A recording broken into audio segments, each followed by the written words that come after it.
Os 5 exércitos mais poderosos da América do Norte e Central. Atenção, antes de tudo mais uma observação, os Estados Unidos não vão constar nesta lista, pois ele está presente no vídeo Os Exércitos Mais Poderosos do Mundo. Se quiser saber mais, só clicar no card que aparece no canto da tela. Agora vamos ao que interessa. Nesse vídeo vamos mostrar como estão as Forças Armadas da América do Norte e Central, que é uma região do globo terrestre, que recebe uma grande influência dos Estados Unidos. Se quiser saber mais, continue por aqui assistindo.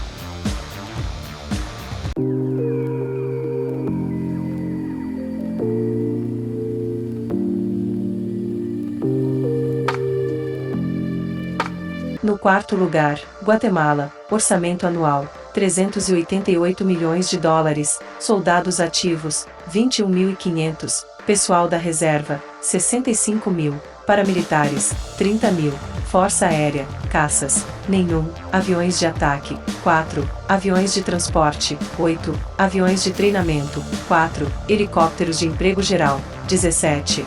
Helicóptero de ataque, nenhum, exército, tanques, nenhum, veículos blindados de combate, 140, artilharia autopropulsada, nenhuma, artilharia rebocada, 88, veículos lançadores de foguete, nenhum, marinha, fragatas, nenhuma, corvetas, nenhuma, navios de patrulha, 20, navio caça-minas, nenhum, submarinos nenhum. A Guatemala é signatária do Pacto do Rio e foi membro do Conselho de Defesa da América Central, CONDECA.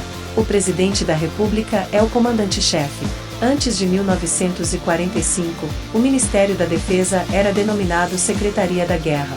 É equipado com armamentos e materiais dos Estados Unidos, Israel, Taiwan, Argentina, Espanha e França. Como parte da redução do exército, a estrutura operacional de 19 zonas militares e 3 brigadas estratégicas estão sendo reformuladas, à medida que várias zonas militares são eliminadas e sua área de operações absorvida por outras.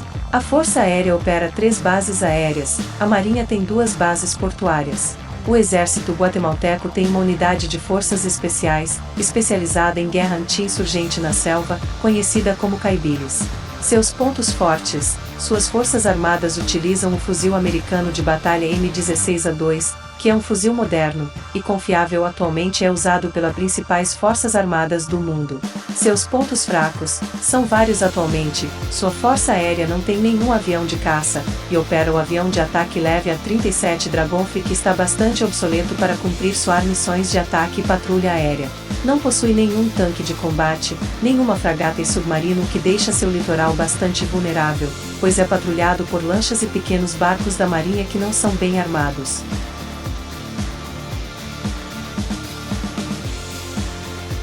No terceiro lugar, Cuba, orçamento anual, 2,98 bilhões de dólares, soldados ativos, 50 mil, pessoal da reserva, 40 mil, paramilitares, 1.146.000, força aérea, caças, 38, aviões de ataque, nenhum, aviões de transporte, 2, aviões de treinamento, 26, helicópteros de emprego geral, 14, helicóptero de ataque, 4, exército, tanques, 1.230, veículos blindados de combate, 1.570, artilharia autopropulsada, 100, artilharia rebocada, 150, veículos lançadores de foguete, 20, marinha, fragatas, 2, corvetas, nenhuma, navios de patrulha, 7, navio caça-minas, 5, submarinos, 1. Ao longo da história, as Forças Armadas de Cuba desempenharam papéis fundamentais, não só externamente, mas também na política interna. Generais e oficiais chegam a controlar cerca de 60% da economia, através de vários negócios e empresas em setores-chave. Os militares também são cruciais na manutenção do regime castrista, e em vários discursos, o ex-presidente Raul Castro enfatizou o papel do exército para com o povo. Entre 1966 e o fim da década de 1980, o governo da União Soviética apoiou irrestritamente o regime de Cuba, mantendo suas forças armadas atualizadas e bem equipadas com armamento soviético, projetando assim um dos exércitos mais poderosos da América Latina. A primeira missão militar de Cuba no exterior foi em Gana, na África, em 1961. Outra missão aconteceu na Argélia, em 1963, com uma brigada médica. Outros países também viram presença de tropas cubanas desde a década de 60, como na Síria em 1973, Etiópia em 1978, e Nicarágua e El Salvador na década de 80. A maior intervenção foi em Angola, que durou de 1975 a 1991. O governo soviético forneceu apoio militar e financeiro a Cuba por décadas. Após a invasão da Baía dos Porcos e a crise dos mísseis, o auxílio russo aumentou consideravelmente, chegando ao seu auge nos anos 80.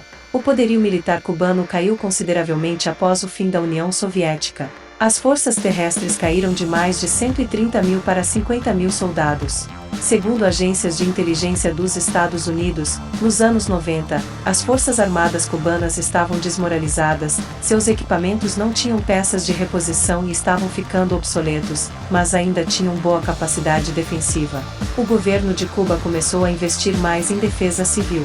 Por isso tem uma grande força de paramilitares, com mais de 1 milhão de pessoas. Em 2012, o país estreitou seus laços militares com a China. Seus pontos fortes: opera o caça MiG-29 que pode cumprir um bom papel na interceptação de caças inimigos, e o helicóptero Mi-24, que é eficiente na função contra tanques de combate e ataque contra posições de infantaria. Seus pontos fracos: seus caças MiG-21 e 23 estão bem obsoletos e precisando de atualizações. No exército, ainda usa o tanque T-34 da Segunda Guerra Mundial como peça de artilharia, e tem uma grande quantidade dos modelos T-55 e T-62 de fabricação soviética, que estão bem obsoletos.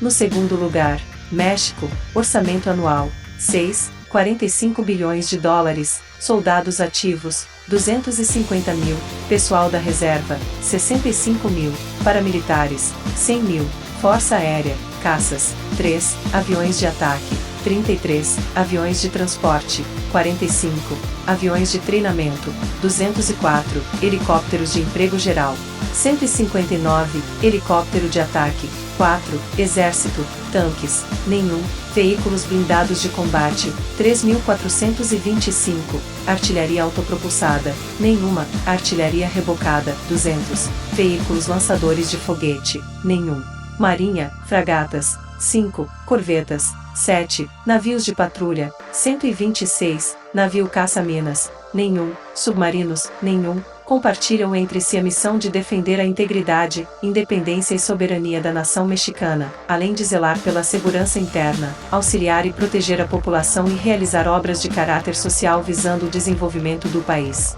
A Marinha, mais especificamente, cabe ainda a missão de proteger o território marítimo e os cidadãos mexicanos em alto mar. Atualmente, estão concentradas em combater o narcotráfico no interior do país, tendo, portanto, apoio logístico de outras nações no que diz respeito às demais operações. O Exército é o braço terrestre e o maior das Forças Armadas do México, é também conhecido como o Exército de Defesa Nacional. Ficou famoso por ser o primeiro exército a adotar e usar um fuzil automático, o fuzil Mondragón, em 1899. O exército mexicano possui uma força ativa de 192 mil homens. Seus pontos fortes: sua indústria bélica conseguiu desenvolver um fuzil com tecnologia totalmente nacional, o FX-05 de calibre 5,56, que vai equipar os 3 ramos das suas forças armadas. Seus pontos fracos: seu exército não tem nenhum tanque de combate, somente veículos blindados, leves de reconhecimento e transporte de tropas, e não tem nenhum veículo de artilharia autopropulsada, o que compromete seriamente sua mobilidade de fogo no campo de batalha. Sua força aérea de caças praticamente não existe, pois tem 11 unidades do F-5, mas apenas 3 estão em condições de uso, que são insuficientes para uma cobertura do seu espaço aéreo.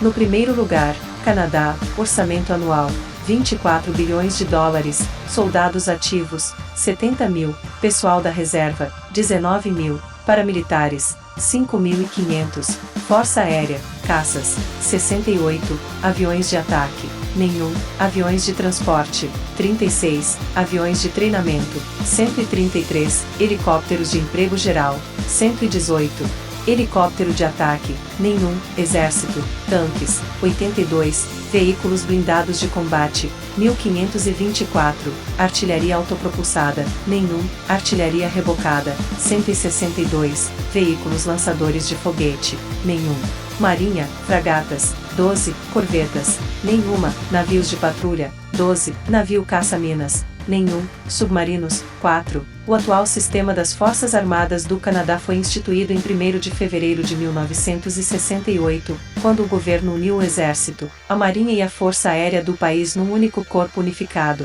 O Canadá é um dos poucos países desenvolvidos do mundo a organizar suas forças militares desta maneira.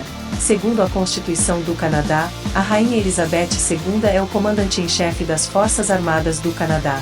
Porém, desde 1904, a monarquia britânica permite que o seu representante no país, o governador-geral, exerça esta tarefa. O atual comandante-em-chefe das Forças Armadas do Canadá é Mary Simon. Sob o sistema parlamentar de Westminster, porém, o primeiro-ministro é de fato o comandante das Forças Armadas canadense. O gabinete possui um oficial encarregado do Ministério de Defesa Nacional, que responde ao primeiro-ministro. Este toma as principais decisões, em conjunto com o parlamento. Declarações de guerra precisam ser assinadas pelo monarca ou pelo governador-geral. Uma força armada, apesar de ter um efetivo considerado pequeno em relação ao tamanho do seu território, ocupa com folgas o primeiro lugar da nossa lista, pois tem grande experiência em combate, teve uma participação com destaque na Primeira e Segunda Guerras Mundiais, Guerra do Golfo, de 1990 a 1991, Guerra do Kosovo, de 1998 a 1999, e na Guerra do Afeganistão, e como é membro da OTAN, utiliza o que há de melhor e mais moderno em relação de equipamentos militares. Seus pontos fortes: como faz parte da OTAN, e é um país desenvolvido economicamente, há um equilíbrio em matéria de equipamentos militares, suas tropas são bem armadas e bem treinadas. Seus pontos fracos: sua força armada tem um efetivo muito pequeno, o que vai causar grandes dificuldades para a defesa de seu território em caso de uma invasão.